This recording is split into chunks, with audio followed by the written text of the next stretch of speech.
Mañana 20 minutos, entonces retomamos aquí la conversación con el doctor Juan Marulanda, quien nos va a dar algunos aportes, pero hay algunas cosas básicas que es muy importante decirlas, ¿no? Y empecemos por ahí.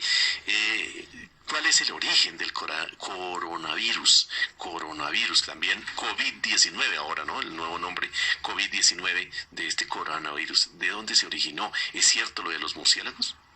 Bueno, muy buenos días para ti, Miguel, muy buenos días para todos nuestros radioescuchas.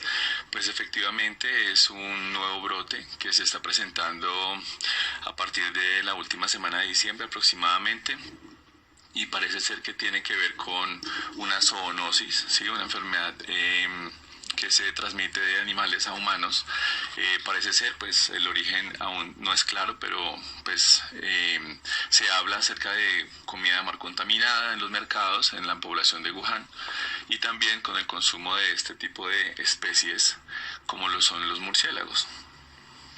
Bueno, y en sí, bueno, esta enfermedad que se originó allá, como usted bien lo dice, en la ciudad de Wuhan, en China, ¿qué es en sí el coronavirus? O sea, científicamente, ¿eso qué es? Bueno, el coronavirus, la familia de los coronavirus es una familia que, pues de microorganismos, hasta el momento se conocían 6, donde se pueden destacar en los últimos 20 años 2 brotes que se presentaron más o menos hacia el año 2000, que fue el virus del SARS o síndrome respiratorio agudo grave, fue otra clase de coronavirus que también afectó a la población mundial, esto por el consumo de y el convivir con mascotas, entre ellos unos mamíferos que se llaman las civetas, y también por otro tipo de coronavirus que es el MERS, que produjo el síndrome respiratorio de Oriente Medio hace más o menos unos 10 años y se transmitía de camellos a humanos.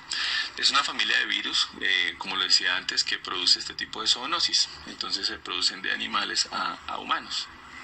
Bueno, y en sí ya algo nos decía aquí el doctor Alexander Díaz, doctor Juan Marulanda. ¿Cuáles son esos síntomas? Porque uno puede tener gripa, yo por ejemplo tengo una rinitis o algo así, bueno, y a veces uno la confunde, es una gripa, digamos, ¿cuál es eso que se pudiese destacar que es diferente para, digamos, tener las alarmas prendidas en caso de que alguna persona llegue a tener estos signos? O sea, ¿cómo identificar esta enfermedad? Bueno, como lo decía el doctor Alexander, es un cuadro respiratorio que pues, se puede confundir fácilmente con un resfriado común, donde se caracteriza por estornudos, congestión nasal, fiebre, dificultad respiratoria, que obviamente pues son síntomas muy frecuentes en este tipo de patologías respiratorias, pero que en dado caso pueden llegar a complicarse y pueden presentar respiración rápida, convulsiones, y que pues eso va a hacer que la persona tenga que consultar su servicio de salud.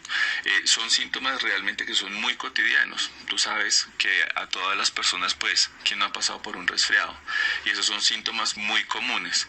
Pues afortunadamente hasta este momento en nuestro país no hay ningún caso positivo de este nuevo brote, de este coronavirus, pero en dado caso, pues más adelante, si se llegara a presentar, que es un riesgo que tenemos, obviamente toda la humanidad, que en diferentes países podamos presentar este tipo de enfermedad, pues tenemos que estar muy atentos a ese tipo de síntomas. ¿Y cómo se transmite? O sea, es decir, la forma en que llega de una persona a la otra, cómo se contagian este virus. Ok, mira, principalmente es por el contagio con las micropartículas, aerolización se llama eso. O sea, cuando se estornuda.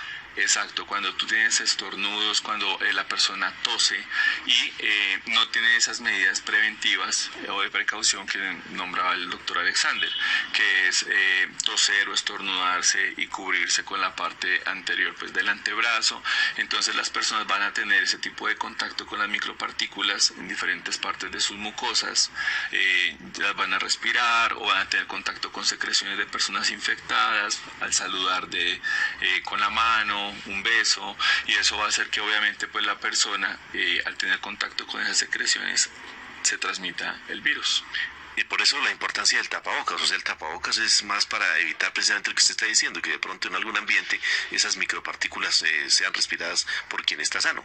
Sí, normalmente una de las medidas preventivas y que está dentro de los protocolos descritos no solamente aquí en nuestro país, sino también a nivel mundial es el uso obviamente del tapabocas. Que ya están agotados aquí en Bogotá. Sí, ya están agotados, o otras mascarillas como las mascarillas M95, si no estoy mal, así se denominan, que son mascarillas que obviamente van a permitir que se aísle ese contacto con esas micropartículas, y pues las otras medidas que también nombraba el doctor Alexander, ¿no? Que lavarse las manos constantemente, evitar a un contacto de menos de 2 o 3 metros personas que pues tengan síntomas gripales, el saludo con la mano, el saludo con un beso, un abrazo, eso va a hacer que muy probablemente pues haya contagio. Entonces permitir utilizar esas medidas de prevención que van a hacer que disminuya el riesgo del contagio.